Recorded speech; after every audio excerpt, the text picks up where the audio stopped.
Maria approached the check-in counter, only to hear the receptionist say, "Sorry, we can't check you in.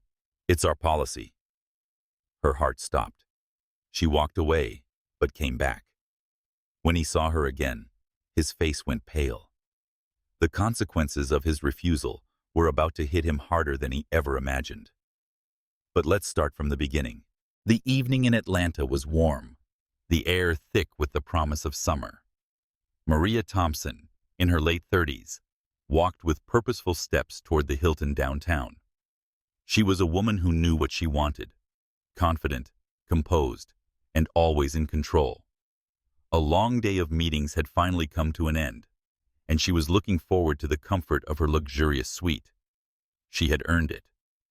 But as soon as she reached the reception desk, the encounter took an unexpected turn.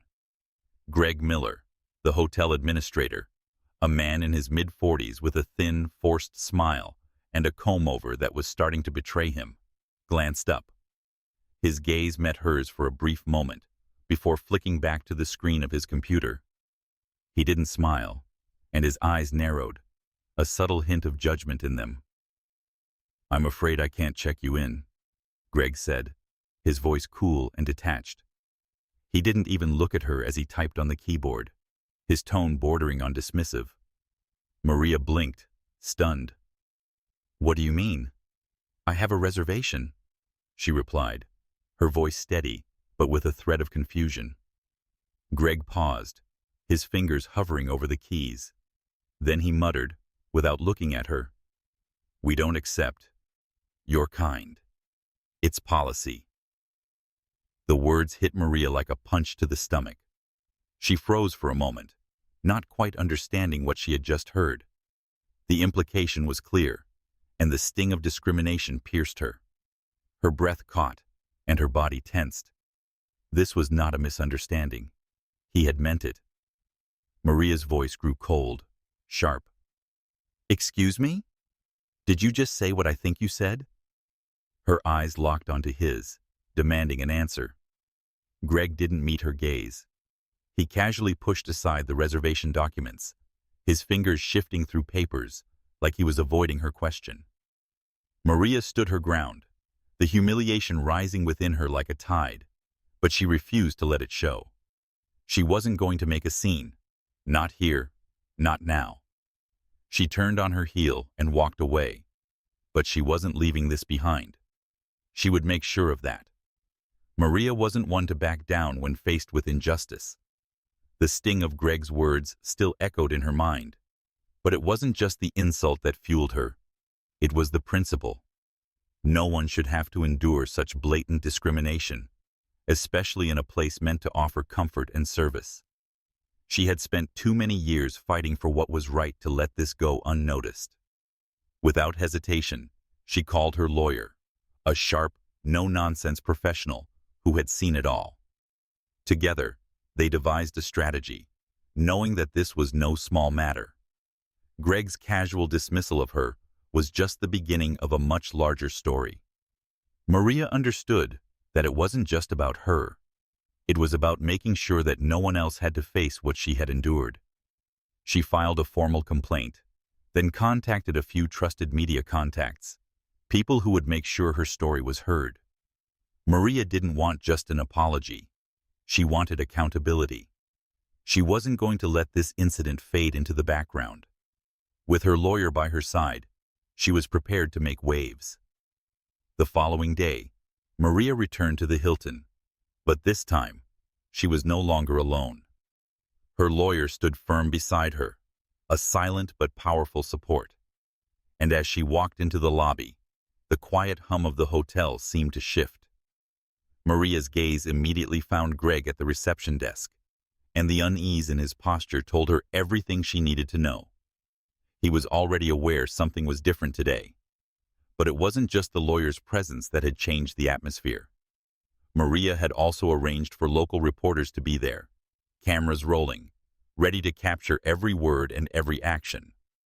This time, she wouldn't leave without the justice she was seeking.